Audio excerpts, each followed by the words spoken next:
el salario mínimo era de 2,800 pesos mensuales.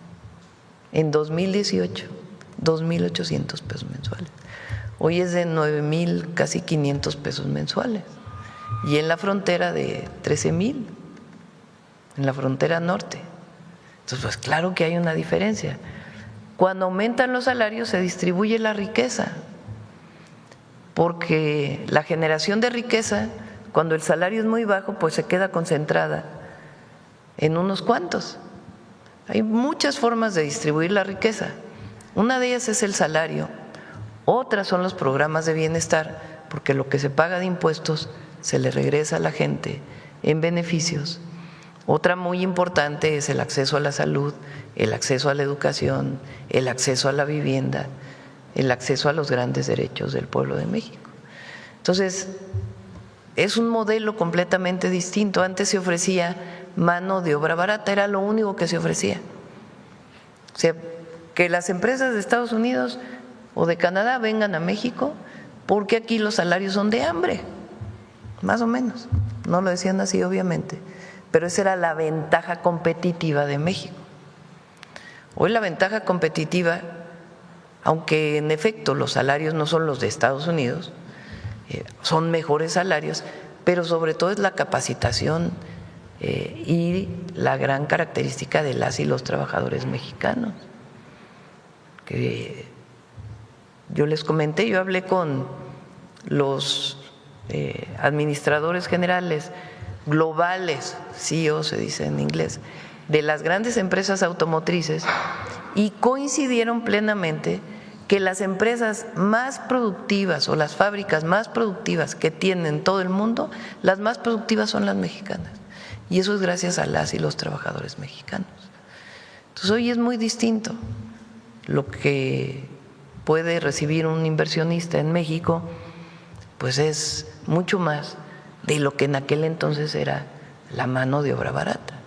Entonces, por eso hoy la inversión se traduce en bienestar, en prosperidad compartida.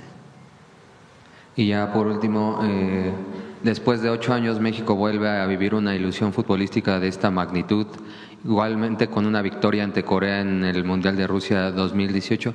Presidenta, ¿qué mensaje le mandaría a los jugadores para que mantengan esta ilusión en el pueblo de México? Que sigan creyendo en ellos mismos y que crean en su pueblo. Representan lo mejor del mundo, representan un pueblo y un país extraordinario. Cuando le di la bandera a Ochoa, le dije, siempre piensen en su país, siempre llévenlo en el corazón, porque eso es.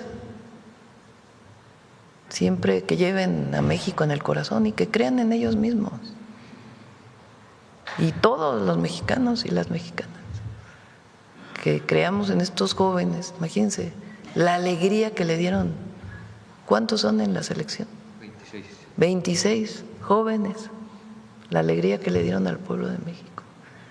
Que crean en ellos mismos, en lo que son y en lo que representan. Y la alegría que le han generado a un pueblo que cree en ellos. Muchas gracias, buen día a todas y todos. Vamos para acá. A ver, Hans, a ver. Buenos días, presidenta. Buenos días a todas y a todos. Hans Salazar, de Notición Redes. Con todo esto que ha sucedido el partido de ayer y el otro partido, el de Colombia, mucha gente en la calle, en las pantallas que se le han denominado FanFest. Ayer fue una cantidad impresionante, particularmente en la Ciudad de México y los demás estados, como se ha mostrado. Calcula la Ciudad de México, el gobierno de la Ciudad de México, 730,000 personas en estos festejos del partido de ayer.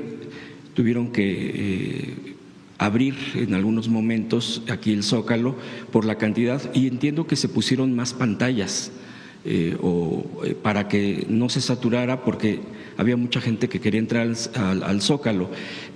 ¿Cómo se prevé lo que viene el próximo miércoles por toda esta expectativa que se genera. Yo entiendo que pues toda esta logística también tiene que ver con los gobiernos locales, en este caso hablo en concreto de la Ciudad de México, pero se contemplan más pantallas, son las mismas.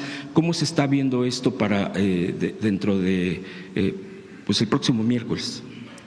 Bueno, había que preguntar si todavía más pantallas se van a colocar a Clara y a Gabriela. Y fíjense qué bonito es que se festeje en colectivo, porque aquí en el Zócalo yo me asomé varias veces a ver el ambiente,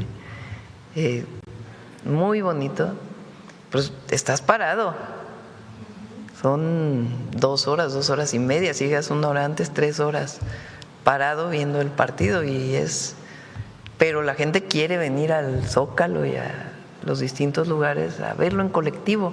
Eso también es muy mexicano.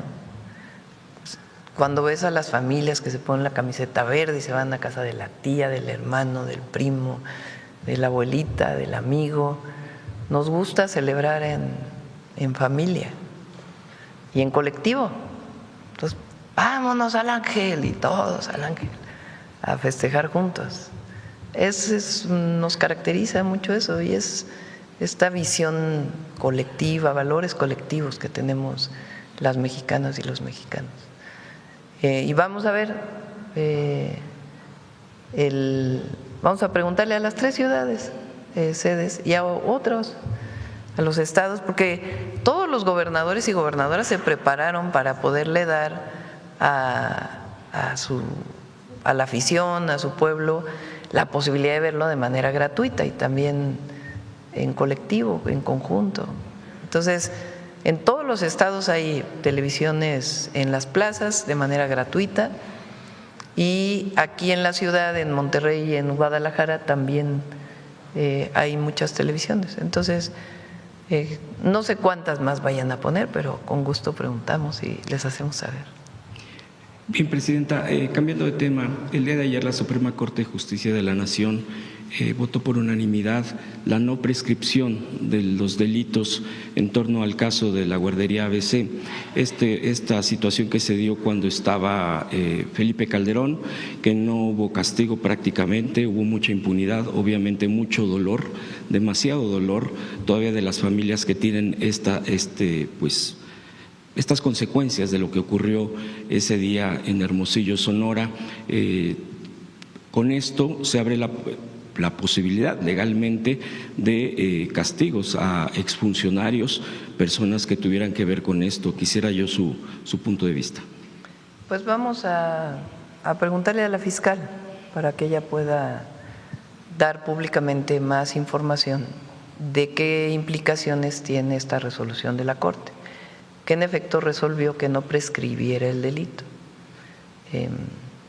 que era una solicitud de padres y madres de la guardería ABC.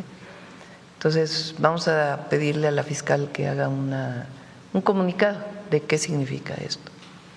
¿Y cuál es su opinión de esto que sucedió y que son delitos que no se castigaron nunca y la impunidad de sexenios anteriores? Este es uno, hay el caso también de Israel Vallarta en el gobierno de Fox, de todo este montaje, Lore de Mola, etcétera, todo lo que se ha dicho y que un tribunal también ya lo absuelve. Todo esto que se viene arrastrando de los sexenios anteriores.